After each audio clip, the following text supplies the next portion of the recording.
Reading for April 4th, Science of Mind, A Philosophy of Faith, A Way of Life by Ernest Holmes. Reading from page 441, paragraph 2, through page 442, paragraph 4, using inclusive language. Nothing can be hidden. Luke 12:2. In saying, there is nothing covered that shall not be revealed, and hid that shall not be known, Jesus was referring to the mind that knows, to the all-seeing eye, from which nothing is concealed. The cosmic ear hears everything. The eternal eye knows all, and the law of cause and effect brings everything to pass in due time. A person's foes, Matthew 10:36.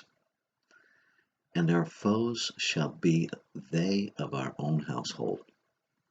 There is no enemy external to our own mind. This is one of the most difficult problems to understand, and simple as it sounds, it penetrates the depths of creative causation. Nothing can happen to us unless it happens through us. That which we refuse to accept to us cannot be, and that which to us is cannot help becoming a reality in our lives.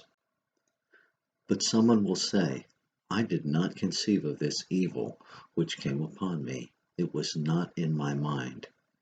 The question then arises, can any particular evil be real to one if they refuse to entertain it in their thought? The answer must forever be, it cannot. This is one of those hard sayings which it is difficult to understand, but the principle involved is plain. If we can divorce our lives from the thought of evil, from receptivity to it, if we can bring our mentality to a place where it no longer conceives evil, then evil cannot exist for us. The proof of this doctrine remains for individual conviction through experience, but it is well worth trying. The reward of true visioning, Matthew 10:41. They that receiveth a prophet in the name of a prophet shall receive a prophet's reward, and they that receiveth a righteous person in the name of a righteous person shall receive a righteous person's reward. There comes to each the logical and exact result of their own receptivity. To each, life brings the reward of their own visioning. To the pure, all is pure. To the righteous, all is righteous. And to the good, all is good. The reward of merit is an objective outcome of merit in itself, and not a thing superimposed by a divine mandate. Each person is rewarded not for virtue, but through virtue. Wisdom is justified in its children. Matthew 11:18-19.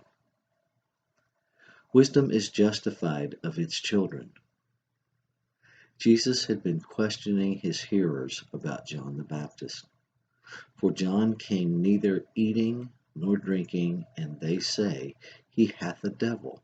The Son of Man came eating and drinking, and they say, behold, a man gluttonous and a winebibber, a friend of publicans and sinners. But wisdom is justified of its children. This shows that the world ever finds some flaw in human character. If a person fasts, they are possessed of particular ideas. And if they feast, they are a materialist and a glutton. But Jesus would have us understand that virtue consists neither in eating nor drinking, nor yet in abstaining from eating and drinking. Wisdom is justified of its children. A person may desire to fast and be wise, and they may desire to feast and still be wise. Virtue is independent of any material form which it may take. The children of wisdom look to the inner and not to the outer for justification. Wisdom knows neither publican nor sinner, but is conscious only of itself, though it may dress in many garments. If one believes that virtue consists in fasting, then virtue appears to them through fasting. But to one who finds no virtue in fasting, feasting may appear to be a greater virtue. We are over concerned with non-essentials, straining at gnats while swallowing mountains of superstition.